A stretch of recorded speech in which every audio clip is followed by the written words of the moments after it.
Good evening and welcome to the Moving Home with Charlie weekly workshop with Charlie Lambden and guests.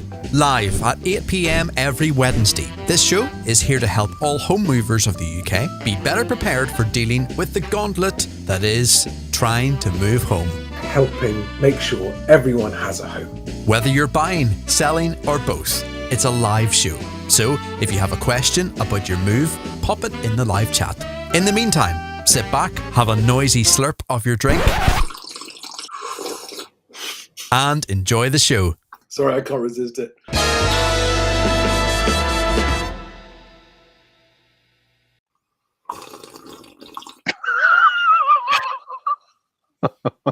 Works every time. Works every time.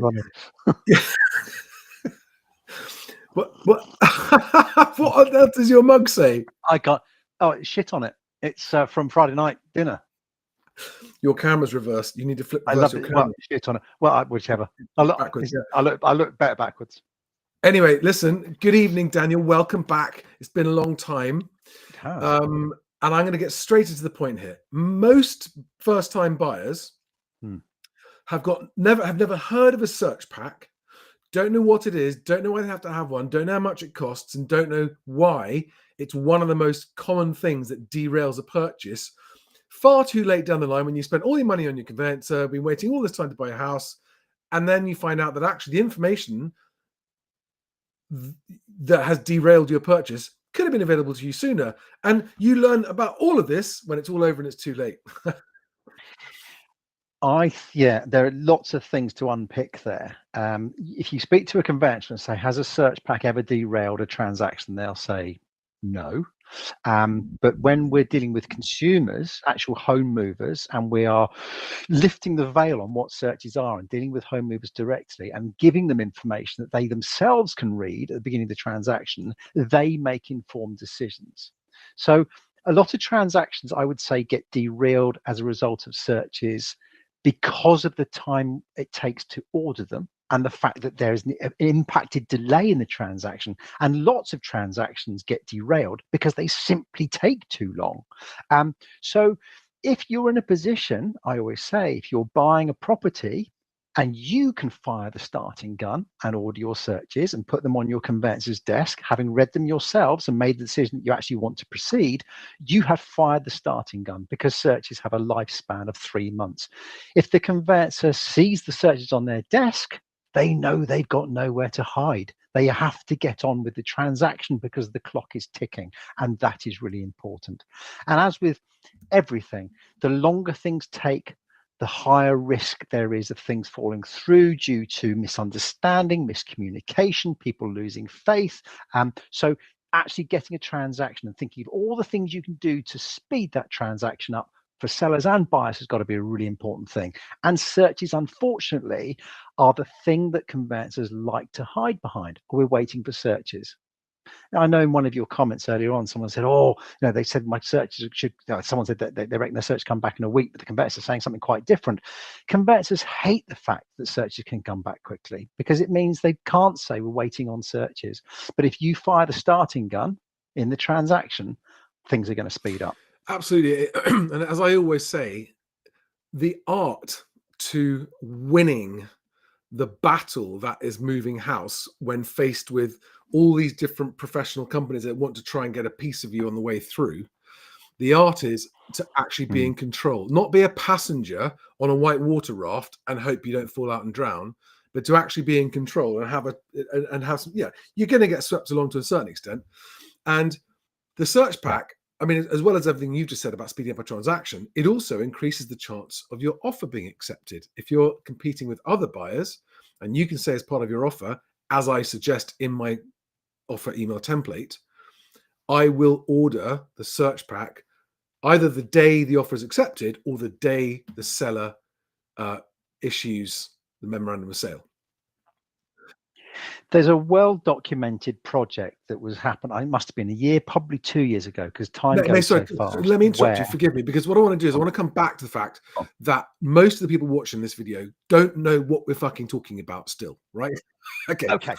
So let me recap something, and then I'll hand over to you, and we'll go through, because I promised the people who answered the question, who asked questions in advance that we would answer their questions first, and we'll do that. Yeah. But Okay. I'm going to just speak my understanding of the relevance of search packs. If you could let me finish, then correct me where I get it wrong, because I probably will, because they're really complicated. Then we'll go into the questions, because there's some good questions there that I think open up a lot of useful intel for buyers who watching this going, I still don't know what a search pack is. Right. So I'm going to speak in plain English, right? A property search pack is a file of information on a given property that mortgage lenders require approval of, or sight of, or for a conveyancer to tell them that it's okay before they will release funds for you to purchase a house. Separate to a survey, separate to a valuation by the lender. It is a tick in the box that they need to know has been taken care of. Cash buyers don't have to have one, but you'd kind of be bonkers not to have one. They cost anywhere between 300 and 500 quid, depending. And in the grand scheme of things, it's actually a very small, in the overall totting up of all of your professional costs, the search pack is probably the smallest of all the costs you've got to add up. And yet one of the largest causes of things being derailed. And as Dan just said, the place at which, as a first-time buyer, you will get bamboozled without even realizing it is when you speak to your mediocre or shit conveyancer and say, what about the search pack? And they go, oh, don't worry about that. We'll take care of that. That's all done. It's all part of what we do. Don't worry about it. Don't ask any more questions. We'll take care of it. And the reason that they do that is because, and I'm not suggesting this is necessarily a bad thing, they will make a small turn on selling search packs. They make a margin on that. And that's no problem. But they also like to sort of have control of everything themselves. So they like to control you as the client. They like to keep you, the pesky client, in a place where they've got you where it suits them. And that's not what you want as a buyer. You want to have it the other way around. You want to have your conveyancer where you want them. In other words, accountable for the service that they're providing you with. And the really interesting thing that Daniel taught me right at the start of our working relationship, because Daniel is the boss of the company that provides search packs to those of you who have bought them through me. Thank you very much. The really interesting thing was that almost everyone lets their conveyancer buy the search packs for them. But if you, as the mover and as the person paying for the search packs, chooses to actually order it yourself when you want to order it, you're effectively achieving two things. You're removing the chance of it being delayed or forgotten about, which some conveyancers do, and therefore causing a massive delay that leads to the deal falling through, number one. And number two, you are ensuring that whatever the results are from the search pack when they come back, you get them first. You get them at the same time as your conveyancer, because Daniel's company delivers the search pack results simultaneously to you and your conveyancer. And when you say to your conveyancer, oh, no, I'm going to get the search pack myself, 9 times out of 10, the conveyancer say, oh, no, you can't do that. We have to do it. It's got to be all regulated and authorized. It's very complicated. You wouldn't understand. We have to do it. And at that point, as a buyer, you've got to push back and say, no, I would like to buy the search pack myself, and you will get copied in on it. End of. Now, the only thing that a conveyancer can say at that point is, can we please check that the search pack you're going to be buying meets the requirements that we have? Yes, absolutely. And they can see the link that provides all of the very useful information, Daniel, you've got, which is on my website as well as yours. So, but if you're a first-time buyer, it's quite intimidating, and you can get a very, very bossy conventional phone. No, we'll do that. No, sorry, excuse me. No, I'm the buyer. I would like to do that, please. You'll get what you need. You'll get the pack. But I'm very keen to make sure that I get the pack ordered at the beginning, and I get to see sight of it first. So, and this is one of these things that 99% of buyers just have no idea about it at all. And yet it's one of the number one causes of you having wasted your money on a conveyancer and time on a transaction that doesn't work out, because the conveyancer forgot to order it, ordered it and then failed to communicate to you the contents of that report, because they're quite big reports, actually. So I'll stop there. Yeah, did I get any of that wrong? No, I would just go back on a few of those things in case anyone's still just going, I don't know what's going on. And then we'll get to questions, by the way, guys. Put your questions in the live chat. We'll get to questions. I'm going to shut up, let Dan talk now. I think Charlie's put a link, so we're not going to go into the minutiae detail of what a search pack is. Suffice to say, it's an environmental report, a local authority search, and a drains and water search. But please look in the link, previous video, fill your boots and understand what searches are. But it's important that you see the contents of those searches so that you can make informed decisions. Now, most people do not see that they can order searches themselves because they believe the conveyancer is going to do it for them. Conveyancing historically has been someone relinquishing all responsibility for your purchase transaction, you being bundled up into the boot of your car and being taken on a journey and feeling very car sick. And we're trying to get you out of the boot, get you in the driving seat, and let you make some decisions as to which way you're going to drive. Some of the big problems there are is that conveyancers 9 times out of 10 will not send you, the home mover, the search results as they come in. And I have it time and time again. Conveyancers will say, we don't want to see the searches. We will not give the searches to our client, because what will happen is they will ring up and ask us questions, and that'll derail us and our process of ticking boxes, and it'll just be far too time consuming. So they don't want to give you the information because chances are you're going to ask questions. So the beauty of having a relationship with Charlie and I is that if you've got questions, you come to us. So that removes that problem altogether. The conveyancer isn't going to be bothered by your questions because you're coming to us. So if you relinquish your responsibility to your conveyancer, you're probably not going to see the results of those searches, and you probably should, for a number of reasons. Environmental report takes about 30 minutes, sometimes 2 days if there's a referral in there, to get the answers back. Now that's going to cover contaminated land, ground stability, flood risk. There's all sorts of things in there, but let's just look at those things. Let's look at ground stability. Why do you want to know about ground stability? Well, if ground stability comes up as an issue, you want to know why it's come up as an issue, and the environmental report will tell you. Is there progressive movement? Is there historic movement? What sort of subsoil is there?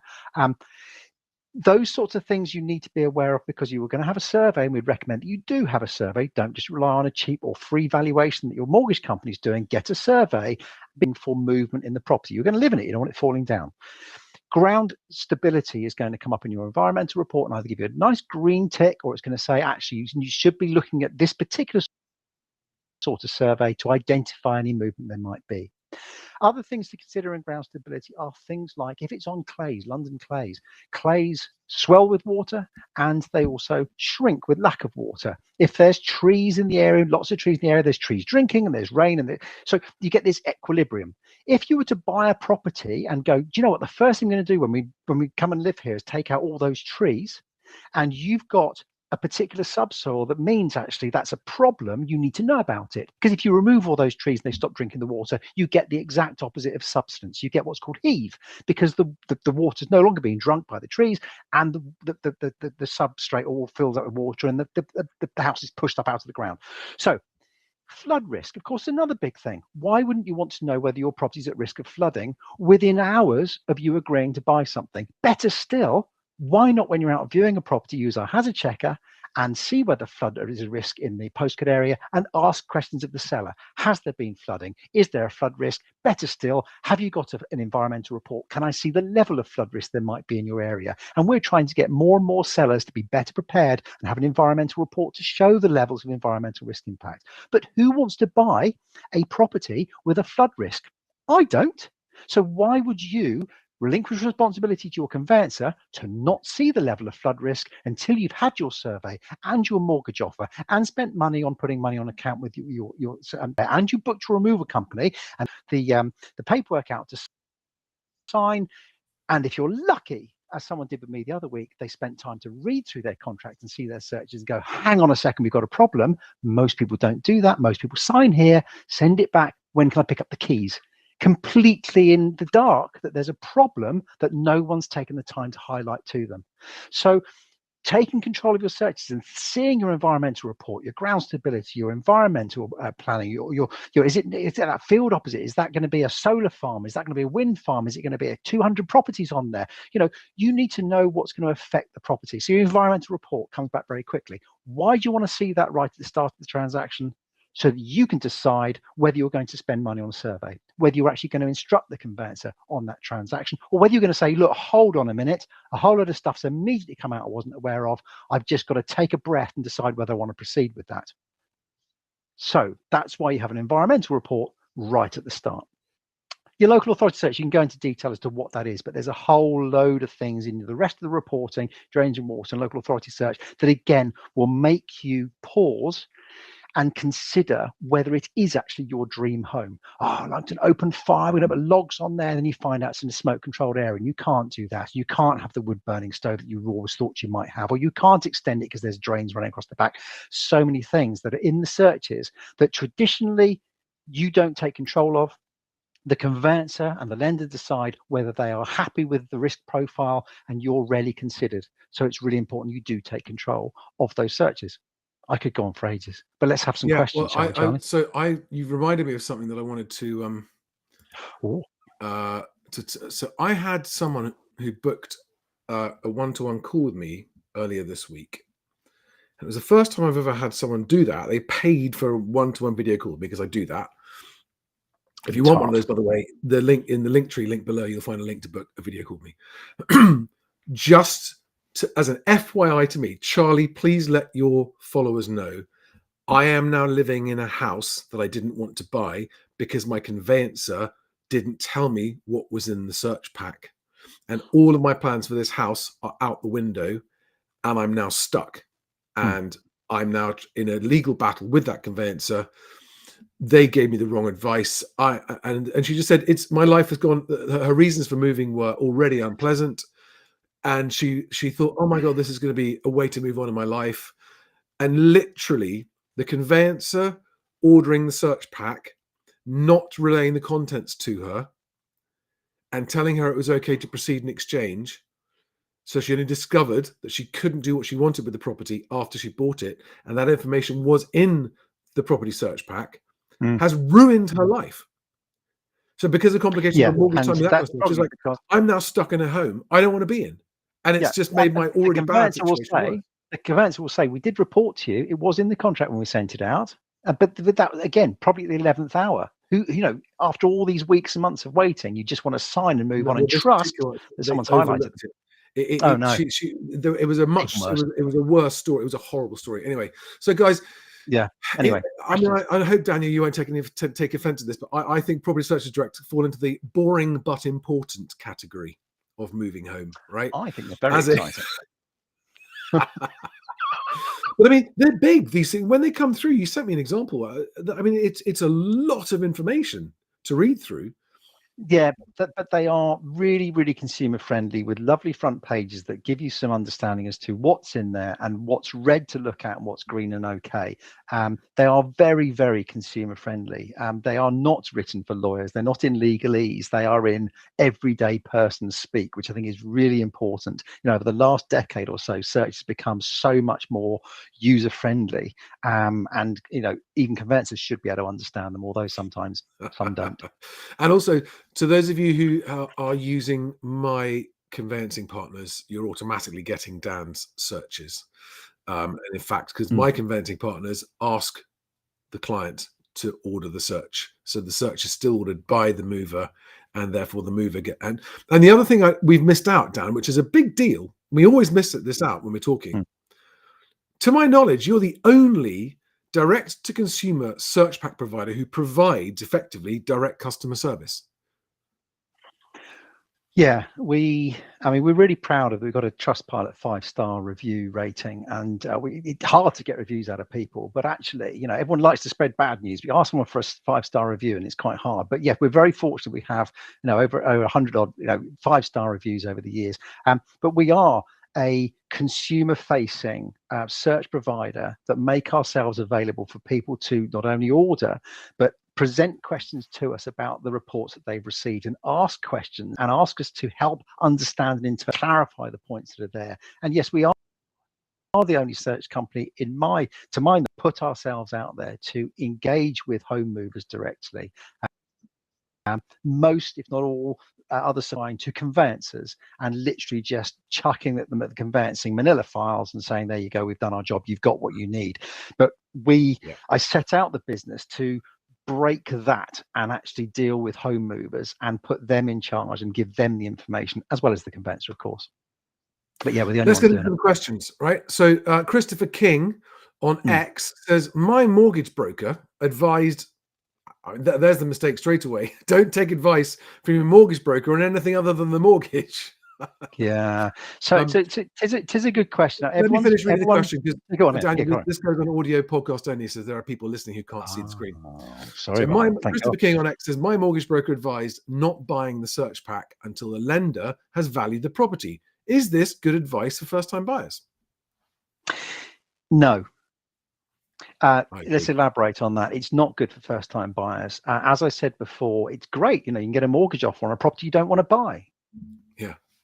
What good's that? If you paid for a reservation fee on a mortgage on a property you don't want to buy, whoopie doos. Your mortgage broker's made some money, haven't, and you've actually lost some money, or time. More importantly, you've lost time. So as I said before, the environmental report, which you can come on our site and just buy individually if you really want to, and then we can have a top-up pack. But the environmental report comes back really quickly, and if the environmental report comes back and you said cancel the rest, we would cancel the rest and refund them to you, because there's no point the rest of the pack being delivered if it's not on a property you want to buy, because the risk profile in the environmental report is too high. So no, get your search pack ordered, get your environmental report back, see the environmental risk impact, and then make an informed decision. Why would a mortgage broker give that with advice? That, why would a mortgage broker give that advice? Everyone is trying to give the impression that don't spend any more money than you need to, so let's get your mortgage offer out. So everyone's gone through, as you can appreciate, that with the financial markets the way they have, we've gone through a period of it being quite challenging to get a mortgage, quite challenging to get an offer actually out in place. So maybe they're still stuck in this mindset of, let's not spend any money if we can't actually get you a mortgage. But then I would say, if you are out viewing property, do not view a property unless you've sat down with a broker, you've got an agreement in principle, Absolutely. and your finances are based on you finding an appropriate home. So there is no doubt you're going to get the finance. Don't put the cart behind the horse, put it in It's front. amazing, isn't it? Don't I mean, go the viewing number of things that the industry gets wrong for the movers, that the movers have no way of knowing that that's the wrong way around. But you're absolutely right. The mortgage broker should be saying, listen, there's no point you going out viewing until you've got a decision in principle, because otherwise the agents don't know if you're a proceedable buyer. So let's get that done first, then go and view. And then what a mortgage broker should say when they're asked a question about something that is not their expertise is, well, that's not my area. The pros and cons of each one are this or that, or they should refer them to this channel. Anyway, next, let's get on to some other questions. We had some good questions on LinkedIn. So we had Aryan Vabik, the co-founder of Perenna Bank, says all the information relevant for a transaction should be gathered early in the process. Conveyancers often come up with last-minute data request, and as a buyer or seller, you feel the process is just not working for you. Quite right. But a better question. Here's a question. Daniel Clark, founder and CEO of Home Buyer Agency, says, why are sellers not paying for searches up front and simply passing them on to the buyer's solicitor as part of the legal pack? Let's start with that question, because by the way, Carrington, the agent I'm working with, they are doing that. They're getting sellers to have a full sale pack ready in advance, including the search pack, and then they provide it to the buyer. That's the first time hearing of it, Charlie. Thank you. It's good. This is outside my remit. That one. Outside my remit. I'll talk about it later. But yeah. So anyway, yes. If you think about, I mean, there are lots of things to unpack there. Sale on the open market. Everyone says, "Oh, it takes such a long time. The transactions take a long time." And the challenge with a search is that it has a lifespan of 3 months. So if you're a seller and you're going to incorrectly price your property to the market, or you've got overinflated ideas of value, and you're never going to sell it for a month of Sundays, then your searches are going to go out of date. So you're not going to be able to pass them to your buyer. However, they are going to have significant value for your transaction when you sell, because they are going to empower the contract that goes out, so that you'll combine decisions. And indeed, if you've got your environmental report, you can have that available on viewing, so people can make informed decisions and be confident they're buying the right thing on day one. So sellers having a search pack is a good thing, so long as you're not expected that it's definitely going to be available for the buyers. But let's just think about how auctions work. You go and sell a property at auction, you know when the auction date is, you know when the gavel's going to go down, and you know what the time frame is for completion. Sellers put contract packs together for auctions that contain the searches. Why? Because they will be used for the purchaser's transaction. and give them peace of mind. And if they're getting finance, be there for that as well. So auctions transact really quickly because sellers are better prepared and they have a better contract pack together with all the information in there. So I think that's the direction of travel. I think it is the way forward. And I think that more sellers should be getting their packs up and running. Whether they can be used for the conveyance or not, at least they're there to give the information, make the information available to buyers so they can decide that it's the right property for them. Right. We do need to talk more about that, by the way, because at the moment, since I've been working them, with the exception of a flat that has a lease problem, their success rate is 100% so far. And they are getting the sellers to get sale ready before coming to market every time. And their time to exchange, the average time to exchange is now 68 days. It's brilliant. Yeah, I think if you're working with, it's really important. If you're working with the right agent with the right ethics about marketing your property, they're not buying you to the market at inflated values. They're actually focused on presenting your property to a market to get market feedback and get offers straight away. And you find the property finds its value by being presented to the market, and you transact quickly. Then brilliant. That's the way to go. Don't be asking agents for valuations anymore. It's so historic. No valuations. This is the point. I've now got cold hard proof, and I've got other agents now joining to do the same exercise as Carrington. They're like, okay, this is too good. You know, Dan, it is 6 months since they started implementing my coaching and my advice and what I've been training them to do. And this month they banked more than double what their average last year monthly banking was, and it's going to be triple by the end of the year. So I've already doubled their business in 6 months, like doubled their turnover in 6 months. And to be fair, I know that you're saying how brilliant this particular estate agent is, but for me, from my point of view, I know I'm saying the value they are adding to their clients and their marketplace. I know you're saying it because you're blowing smoke up your own bum, but the point is, there's an agent that's actually genuinely delivering a progressive stance to marketing to the benefit of their customers, both sellers and buyers. Everyone's getting out of that relationship what they need, and I think that's brilliant. And so many more agents need to cotton onto it. I just can't believe that so many are still stuck in their prehistoric ways. Anyway, move on. Some of them are. I had some unknown agents contact me last night and say that they've started copying it. Anyway, right, next question. So on YouTube, someone said, what are the most common survey or search results which derail a transaction? It's an interesting question.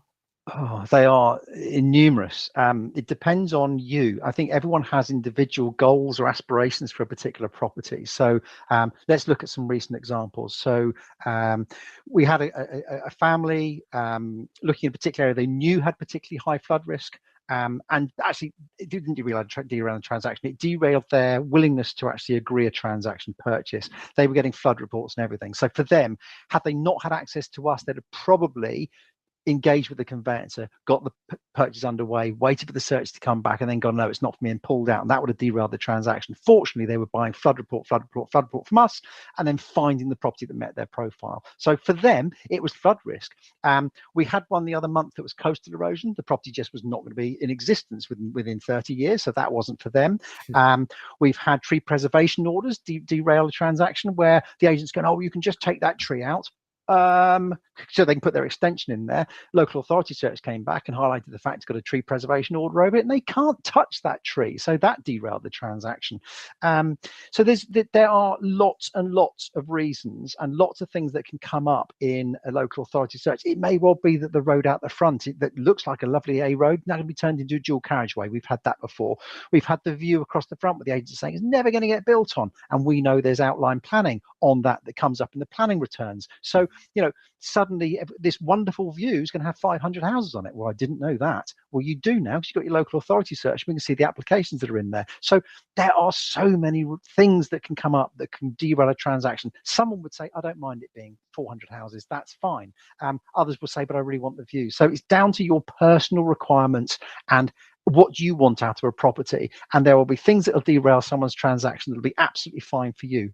But I mean, the number of things that have come up that have given people pause, there's too many for the short hour that we've got. Here's the last advanced question. And by the way, everybody, everyone that gets their questions in advance of these live Q&As, either asking on X or on LinkedIn or on YouTube, wherever you see the announcement, you guys get your questions answered first. And that's one. So this is the last one. Then we're on to the people who've been asking questions in the live comments. So M&K Clark on X says, it strikes me that issues are often blown out of proportion by the conveyancer and scare off buyers. If so, why? Can you interpret Yeah, I that can. for me? I'm I've not heard quite that. sure what they're saying. I've heard that conveyancers can, and actually this happens more with surveyors, but a surveyor reports a finding, an issue that's not really a deal breaker, but the buyers, because they're uninitiated, go, oh God, that sounds too scary. I don't understand it. We're not going to buy. I think that's the point being made here. Do conveyancers sometimes scare off the buyers by going, oh no, there's a problem in the search pack. And the buyer doesn't really understand the problem, but just out of lack of understanding. Therein lies the reason to have actually a relationship with a search company who actually searches in their daily lives, that are experts in seeing hundreds and hundreds of search reports, that we can have a proper conversation about what things actually mean. I haven't met a conveyancer that's a search expert yet. End of. They're just not. No. Right, let's get into the live questions that we've got here. And so Raymando Senior says, does my solicitor need a contract pack to begin the searches? Technically, no, but realistically, yes. And the reason for that is, in their minds, from a compliance point of view, they will probably want to check title and make sure there's nothing funny that's going to come up that they might want to share with you to spending money. So they will say that they will want to see whether there's anything fishy going on in the title, whether there's anything really complicated that might scare you off. They will also say that without the contract pack, they won't have a plan, which I always find a bit of a joke, because I know, because I've got a link with the land registry, that I can get a plan instantly, and actually our search platform will pull a plan from the HM Land Registry. So we do the mapping for all of our transactions on behalf of the conveyancers, and we have no end of clients that'll come and buy their searches from us where their conveyancer doesn't even have contracts in yet. It's down to you. And I would say that there's so much in an environmental report that I keep coming back to that'll give you pause for concern. Why wait for a contract to come in and then formally instruct your conveyancer if you are going to change your mind? So in answer to the question, yes, a conveyancer will always wait for the contract to come in. They will do some work. They will take you through ID AML, they will put funds on account, they will do. And if we look at the things they do, on average, they will take 6.5 weeks to get around to ordering your searches. That is a delay. That's 6.5 weeks before they even start coming back. So if that is, if you get your search results back straight away and you're making informed decisions, you are saving a significant amount of time. Either going, everything's fine, let's crack on with it, or I've changed my mind, sorry. Why wait? Dodged a bullet. Yeah. Right. Now, the answer to the next question, you're only allowed to give one answer. You're only allowed to pick one. Okay. Clayton James says, what is the most important point that the search has raised, the go-to point to look out for? If you can only pick one point in all the searches as a buyer, as a mover, what would be the most important thing that you'd look for first and foremost? Impossible for me to answer necessarily, because it's down to what your desires are for that property. So for argument's sake, I live at Water's Edge, Riverside Close, right? And every year the floods out the front will come halfway up towards the house. I live with that. We love it. It's not a problem at all. It'll scare the willies out of someone else. For me, it doesn't matter. So for someone they may derail their transaction, they'll walk away from it. For others, it's absolutely fine. For someone, it may be a tree preservation order. For someone else, it might be they can't extend. There's so many reasons. It's really down to you. So again, another reason why you need to see your reports and read through them and decide whether you're happy with them. What portion of fall throughs are because of results in the searches, do you think? Not enough. I wasn't expecting to say that. I genuinely, I think so many transactions go through where people haven't actually even read their searches. Right. and Okay. either end up adopting problems or living with problems. Who wants to buy a house that floods genuinely? Who really goes, I must find a property that I'm going to come down on a Sunday morning and find my furniture floating around the sitting room? All right. Mm, How many yeah. times though do we see on the news where there's Yeah. a whole street or quarter of a town displaced and everyone's going, I didn't know it was going to flood. Really? Have you all been living here for 80 years? No, someone moved in here 6 months ago or a year ago, but someone has got a flood risk report that said this is catastrophic and you did nothing about it. So not enough transactions fall through on the back of search results. But would a lender not see that in the search result and go, we're not lending on that? Yeah, depends on their risk profile though. If you're putting a 50% deposit down and they go, it's fine. If they are saying we're happy with that in our portfolio, or we're happy with the risk profile, and if the value is affected, then we get our money back anyway. To hell with your equity, we're okay. They're going to give you the money. A property will always have value. Right. Next question. The Corkscrew 24 on YouTube says, how do you know if you need chancel search I can tell or you categorically, insurance? you don't ever need a chancel search. Ever don't get a chancel search. Why do you want to find out the answer to whether you've got a chancel indemnity risk? Why would you want to get in your car and know you're going to crash into the Who would tell you? Who would suggest that every you should do conveyancer that? out there that orders a chancel search with their search packs, and there are hundreds of them. I've been trying to tell conveyancers to stop ordering chancel searches.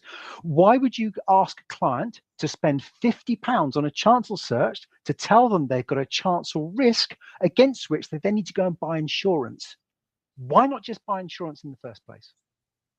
Why spend the 50 quid to find out you've got a problem that you need to insure against? Get a no search chancel insurance policy. We sell them for 25 quid that covers you up to £500,000. So don't ever get a chancel search. Just get the £25 policy that covers you for £500,000 worth of claim should it ever arise. Don't get a chancel search, because if you know there's a risk, guess what happens to your premiums? They go up.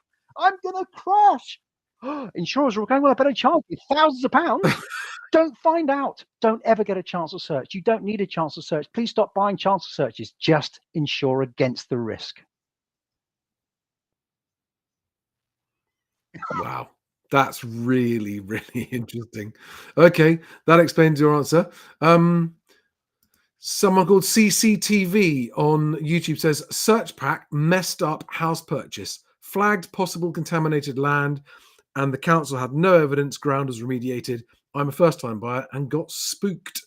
We only wanted to stay 5 years and then sell or extend. So that's just an FYI, everyone. There's someone telling you that the search pack did actually stop them buying.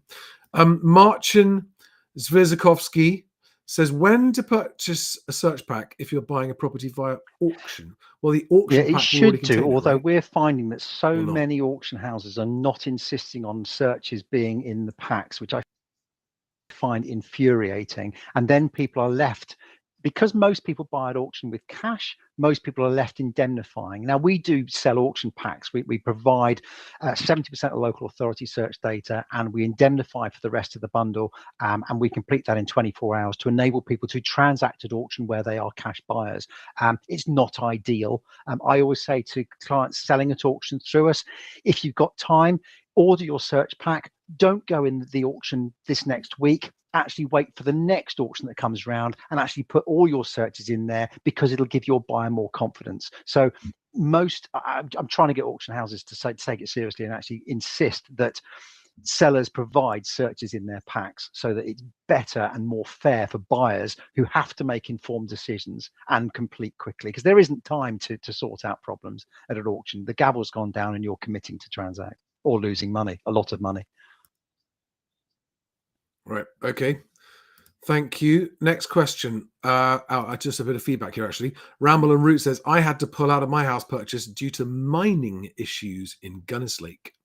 Yeah, I saw a few comments in here Yeah. about mining. It's a weird thing. If I said mining, what do you think of, Charlie? What does everyone think of? Mining. Go on, what do you think's coming out of the Coal ground? mining. Exactly. That's all people think about. Coal. I go mining, people go coal. Mining, coal. It's like a concert. But the point is, mining searches cover so much. Con 29M, just coal. And in some areas, you go, let's just focus on coal. Oh, Con 29M's come back and it's clean. That's fine. What about the clay? What about the coal? What about the gypsum? What about all the other 35 or 36 minerals that have come out of the ground to build these wonderful towns and cities. Most of that came out of muddy ground that now developers are building on and calling them new houses. Mining searches are more than just coal. Right. So bear in mind that you want to think seriously when it comes to ground stability. It's not just about coal. It's about everything else that came out of the ground that could be underneath your property and causing you problems. Okay. Thank you very much. Yep. Jason says, and then he's got a question. So basically, you need to tell your conveyancer that you're buying the search pack yourself because they can't be trusted to communicate potential issues despite charging the earth. Pretty much, yes, that's what we're saying. And goes on to ask a question. So if you order a search pack from a property searcher direct, do they give you advice on the results or answer any questions you have about the results? Absolutely.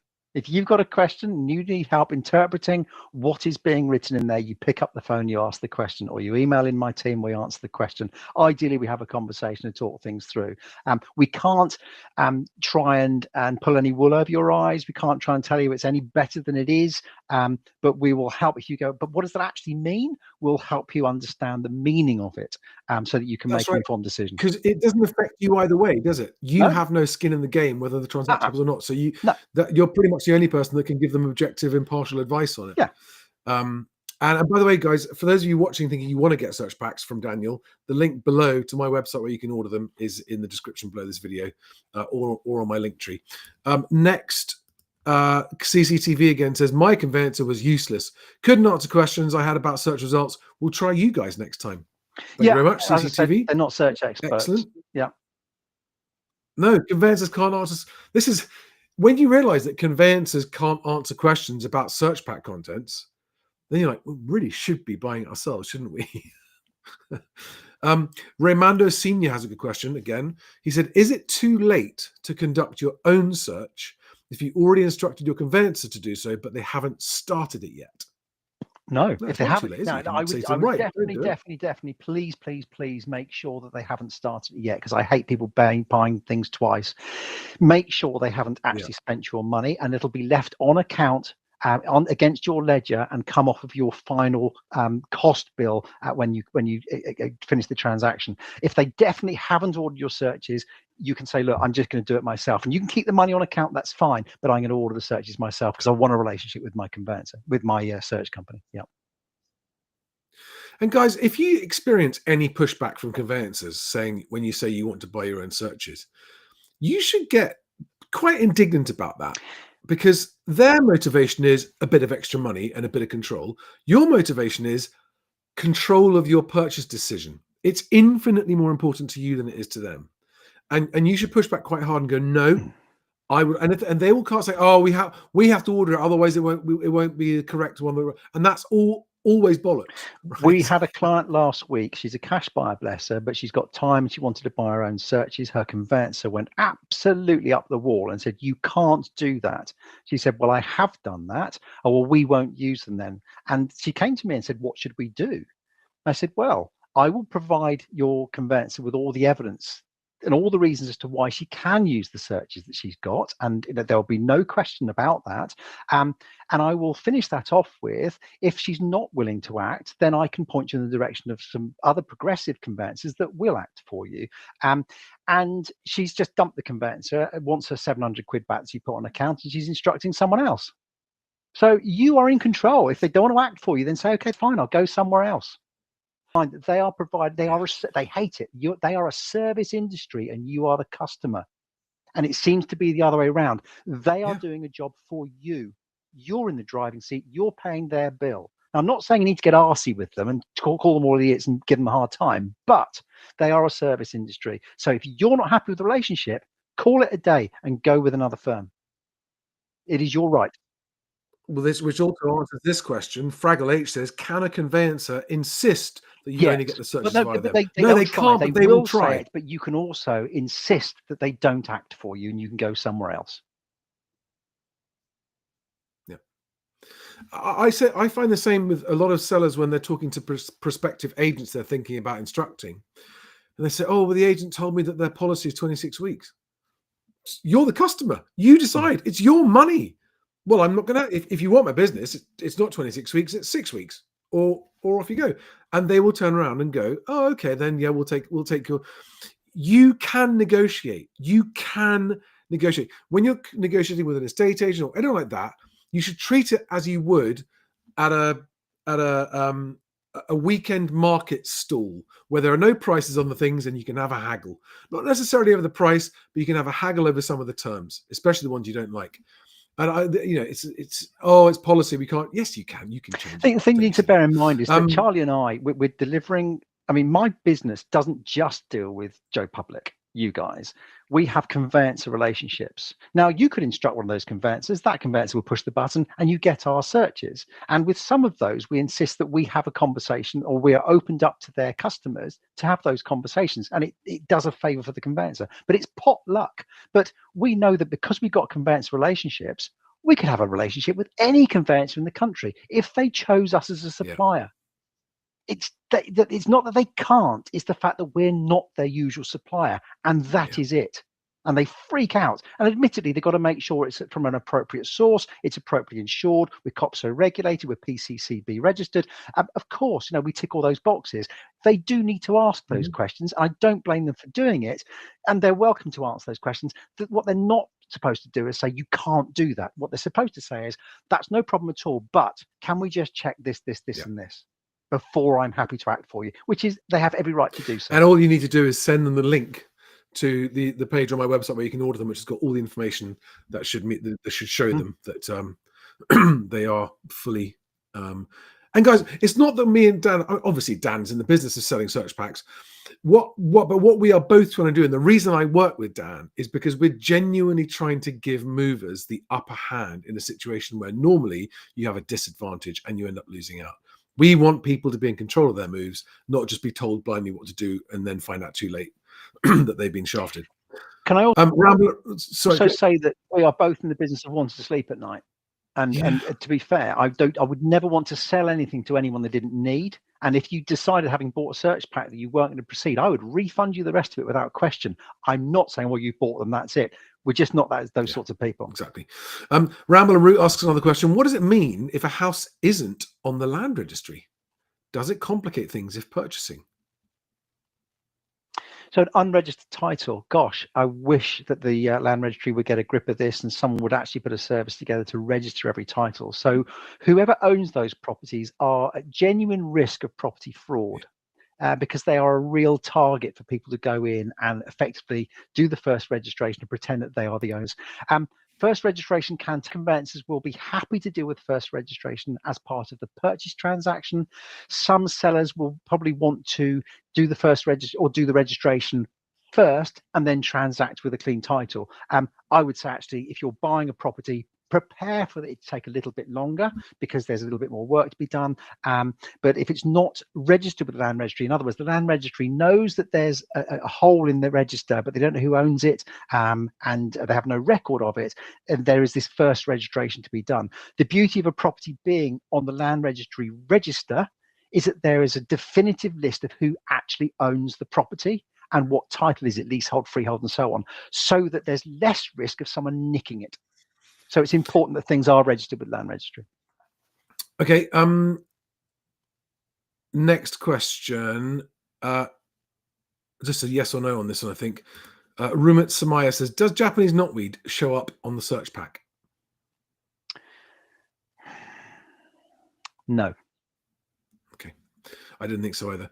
A surveyor might be the one and to be fair, I think an estate agent should disclose that. material information, I'd like to think. One more question from Raymando Senior. There seems to be a square piece of empty land behind the garden I'm purchasing, surrounded by other gardens. How do I find out who it belongs to?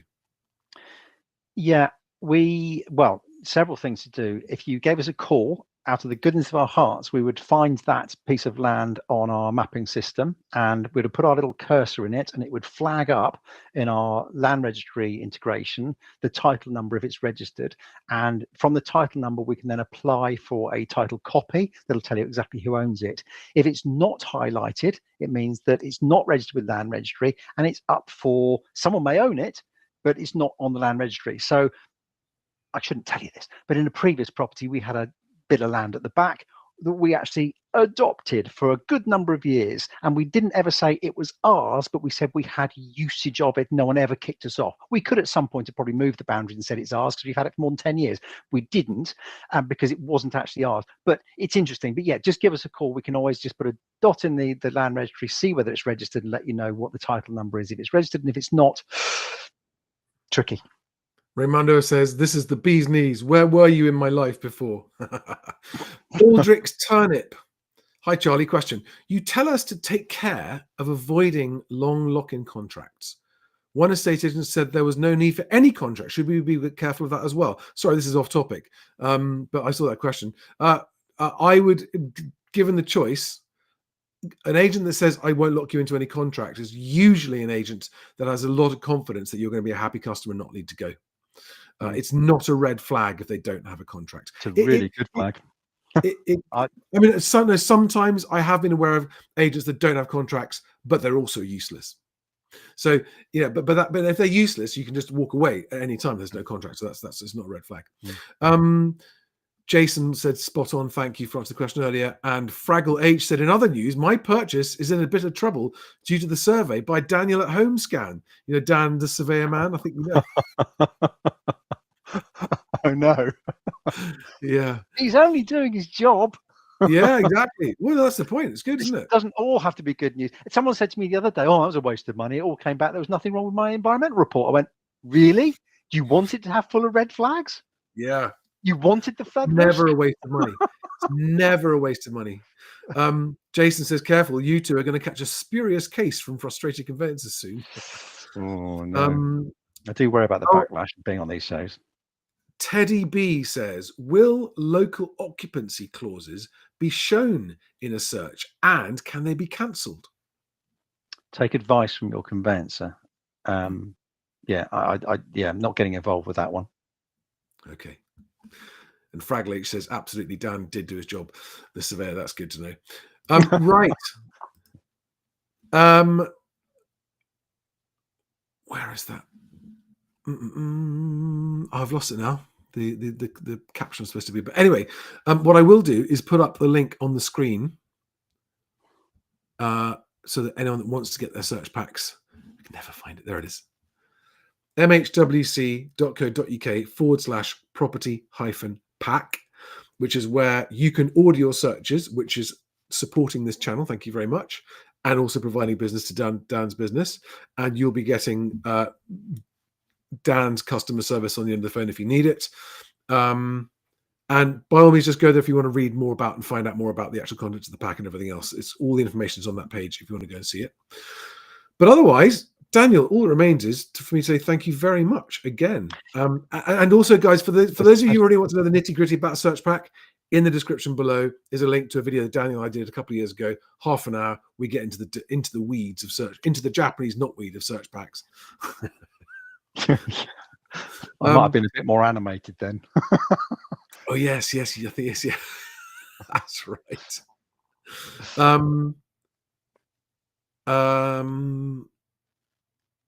Oh, there's a question. So somebody called Fiscal Slag on YouTube says, is there anything to be aware of as a cash buyer of an unmortgageable property, please? Well, it's unmortgageable. Well, yeah, it's unmortgageable. But we get this a lot with cash buyers. I don't need searches. Really? I really do think you do. When you're buying with a mortgage and you're putting a deposit down, you're risking 10, 15%, 20%. You're buying with cash, you are risking 100% of your hard-earned cash. Now, when a lender turns around and they're putting 75 or 80% into it, they want the searches because they know how it can affect the value of the property. So as a cash buyer, don't ever think, well, I don't need searches, I shouldn't have them. Have searches if you've got time. I would say, though, if you are leveraging timescale for a really good deal, and you've got a significant amount off the property on the promise that you're going to complete in 2 weeks and you haven't got time for searches, we've got a product for that. But that's the only time at which I'd say don't do searches, because you've leveraged the value and you know you're not going to lose your money. But if you're paying fair market value as a cash buyer and you've leveraged nothing, for God's sake, get the answers, get your searches, and find out that you're not inheriting any problems, because it will cost you if you are. Last question from me. If a seller wisely and intelligently chooses to purchase a search pack before listing their property for sale, can they hand that search pack over to the buyer if they wish? Yes, the same as an auction. Absolutely. Of course they can, Yeah. if they're in date.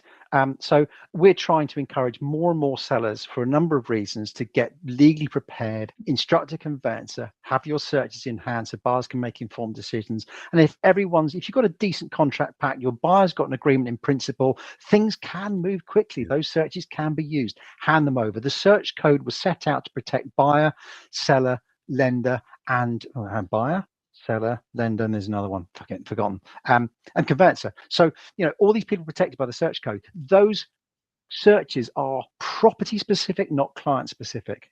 They can be given to anybody. They're given to the conveyancer, they're given to the lender, they're given to the buyer. The seller bought them. So it's not a question of, well, I don't trust the seller. I don't trust the seller paying for it. He might. It doesn't matter, does it? It doesn't matter. Yeah. Utter nonsense. Yeah, the search code is there to protect everybody. The search is the same no matter who buys it. The answers are answered in exactly the same way, no matter who buys it, because it's property specific. We're not doing it for somebody. We're doing it for the property, and those are the reports. End of. Fantastic. Right. Thanks, everybody. Thank you very much, everyone, for watching, for joining. The viewer numbers on X are now doubling the viewer numbers from YouTube. I find that amazing. It's really, really surprising. About a couple of years ago, YouTube was 80% of the live stream during the live. And it's now about two-thirds X, 1/3 YouTube, and then also bits and bobs, LinkedIn, Facebook, Instagram. And we upload these to TikTok afterwards and to the audio podcast. So tell your friends, guys, if they're moving house. Dan, you're a star. Thank you very much. Everyone else, thanks for watching. Welcome to all the new followers, by the way. Loads and loads and loads of you. Welcome to the channel. And if there's any way I can help you, my Linktree link below has got a list of all the different ways I can help you. Otherwise, I'll see you on the next one. Bye, Dan. Bye.